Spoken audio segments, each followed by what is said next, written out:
straw, except the forms were a little more simple because we didn't have to follow any sort of angles for the benches.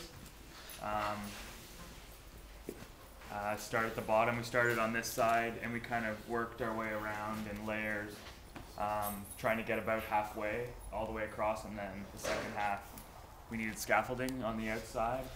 So I guess the main thing is just trying to get a consistent mix. The mixer unfortunately didn't allow us to mix in all the hempcrete at the same time because it would just get too thick and then it would be just like a huge ball in there rolling around, not mixed. So we got it halfway, and then thank God Brad had the idea of using the rototiller. So we built that big plywood box, mixed the hempcrete halfway so it was really soupy, and then so that would be about half the hemp for each batch that we put in. Poured it into the plywood box, added the second half, and tilled to our heart content. You can kind of see that it's really hard to get the mix the same every time. Just depends on how much hemp's in each bag. They're not very consistent. But yeah, I guess some of the challenges we're doing like these little sections here, and on the outside there's little gaps because all the studs are, I don't know, on angles, so you have to stuff it really tight in there to make sure that it gets all the way to the back so there's not a lot of airspace. The other challenge is doing the top.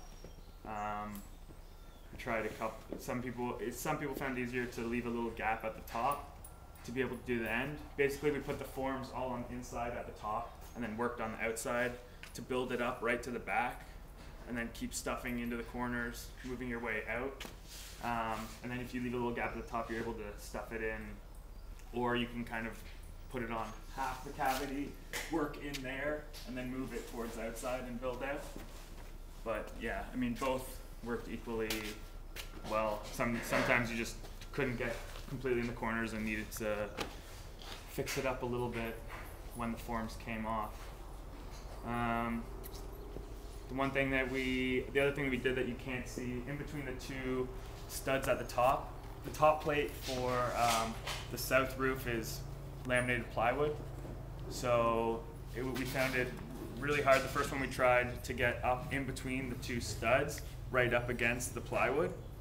So after that, we actually cut pieces of leftover silver board and stuffed that up in between the two studs so that we made sure that there was something up there.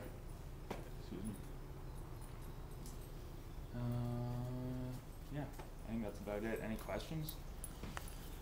Is it like, as a mix, does it expand at all, or how does it react when you once you take the forms away? It actually shrinks a little bit, I think, as it sets. So you can see there's small gaps in some places that I think we're gonna stuff with cotton batting if it's big enough to get in there. Yeah, in some places you can see that we just put the little patches in with a bit of a wetter mix to be able to get it in there.